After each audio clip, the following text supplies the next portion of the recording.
Hi, everybody. Pastor Kirk here on a gusty Friday afternoon.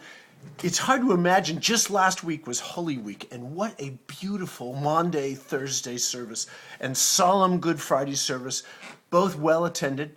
Were you there? Did you see that massive cross we had in the center of the chancel? It took your breath away. I've never seen it before, but they found it in a back closet upstairs in the sanctuary. And what a sober reminder of the central symbol of Christianity. It's not a moon, it's not a star, it's not a lotus flower. It is a cross, a reminder of the terrible reality that God used to achieve a glorious victory. And that's what we celebrate on Resurrection Sunday. 2,300 Easter worshipers at Fair Oaks Press, including 289 at our sunrise service. If you've ever been to, they were all packed like sardines into Wells Chapel. If you've ever been up there, 150 fills the chapel, but 289 on Easter morning, and with the sunlight streaming in through the windows, a glorious way to begin Easter morning.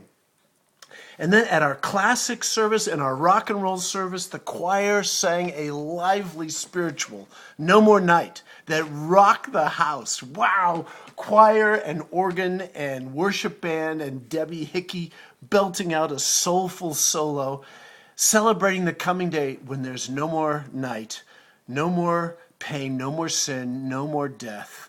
And the resurrection of Jesus is both the catalyst and the foretaste of that final resurrection day. There's an Easter coming for the whole world, and that's what that song was about. Our deacons served over 600 breakfasts. Nearly 1/4 of our worshipers stopped in for those scrumptious pancakes and scrambled eggs.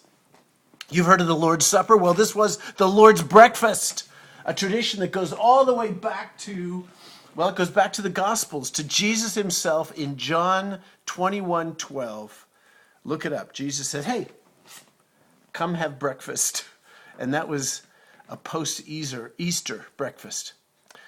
We have a rugged cross posted in the courtyard. It was beautifully decorated with flowers on Easter morning, and families were snapping Easter photos in front of it. When else do you and your kids look so good? If you go to our church website, you can go to a link there and see some of those pictures from the breakfast and from the courtyard.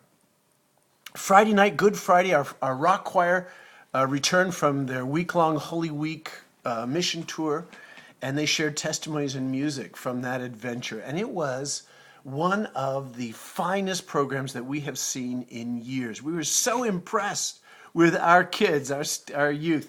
That's one more reason we have huge hopes for the church in the coming generation. And I just want to say thanks to the hundreds of church folks, you folks, all of you volunteers who made Easter morning so beautiful and hospitable. From our welcome team, always cheerful, even on chilly mornings, to our deacons doing food service, to our parking lot and shuttle team. And I want to especially say thank you to our altar guild who, they started decorating for Palm Sunday, adding palms in the narthex and on the chancel. And then they added the Easter and calla lily arrangements on Saturday. By the way, did you see those beautiful Easter banners that we have for the coming Sunday? Easter is a season, by the way. It's not just one day. It's 7 Sundays.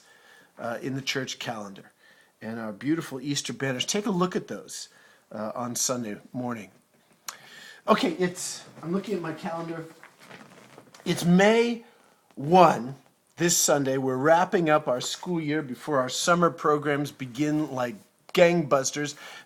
This Thursday, May 5th, is our National Day of Prayer service. We're having a service up at the Wells Chapel at noon. Come join us.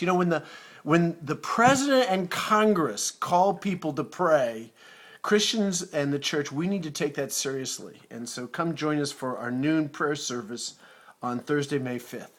And then May 8th, that's the second Sunday in May, is Mother's Day. That's a reminder for you guys who don't remember important dates. One way we're going to celebrate Mother's Day is by passing out our baby bottle piggy banks for Alternatives Women's Resource Center in Sacramento and Folsom. That's a Christian ministry for women with unexpected and crisis pregnancies, and it encourages and assists them to bring their unborn babies to term. And so just simply collect your spare change and fill the baby bottle. At the end of the day, guys hate coins. They hate change. So I take coins out of my pocket. I put it in a little tin on my dresser, and it's been collecting there. Put that in the baby bottle, add a few 10s and 20s, and bring the bottles back in 2 weeks on Sunday, May 22nd. I think that's a great Christian witness to the skeptical world. They think the church is just anti-abortion, but here's a way that we're taking our money and being actively pro-mother, pro-life, and pro-birth. In May, our church will be tackling the next big issue after our Free to Fly campaign, okay? Now we own our church property. What are we going to do with it? Is it time to consider our church's name, changing our church's name? The session has unanimously voted yes to explore a new name for our church. You know, in the Bible, the Lord often changed someone's name at a major spiritual turning point in their life. There's Abram, there's Jacob, there's Peter, there's Paul. The Lord has brought our church to a turning point as a community of people who believe in Jesus and want to do the mission of Jesus. And a new name might well point us to God's new future for us. And it may also be less cryptic, like what does Presbyterian mean, and more welcoming to the unchurched community around us as we hope to attract and evangelize them. So we've got 2 town hall meetings scheduled for May, okay, that we want to invite you to come and discuss this, okay? This is a discussion. We're not voting on a name change. We're not voting on a particular name. But we've been thinking of a couple of them. What do you think about this? The Greater East Sacramento Area Presbyterian Church. Catchy. Fair Oaks Church that believes in Jesus and the Bible. There's a name. Not Your Typical Presbyterian Church. That's catchy. It would definitely get people's attention. Anyway, those are just possibilities. And if the congregation favors a name change, you know, we can gather suggestions during summer, pick a name, and vote the change maybe by the end of summer, and by September we're ready to go. We're going to listen to the church on this, and so look at these 2 dates in May. Did I mention what they were? May 17, we're going to have a Tuesday night 7 o'clock to 8:30 dessert potluck, and we'll have a discussion. And then next week we'll have a daytime town hall meeting on the May 24th at 1 p.m. Okay? So Cliff is preaching on Sunday. What else is happening in May? Leon Patilla is going to be returning to FOPC. Remember, he was here toward the end of last year for an all-night worship night, all-church worship night on Sunday, May 15, with our choir and our worship band backing him up. All right. This Sunday, Cliff is preaching on an Easter theme. Sunday after, we're going to wrap up our 1 Month to Live series in a fairly creative way. You're not going to want to miss that. And then we're going to return to our Love Came Down series that we started last fall, starting with a 3-part jet tour of the life of Jesus. Okay, part 1, his life and ministry. Part 2, his teaching. Part 3, his atonement.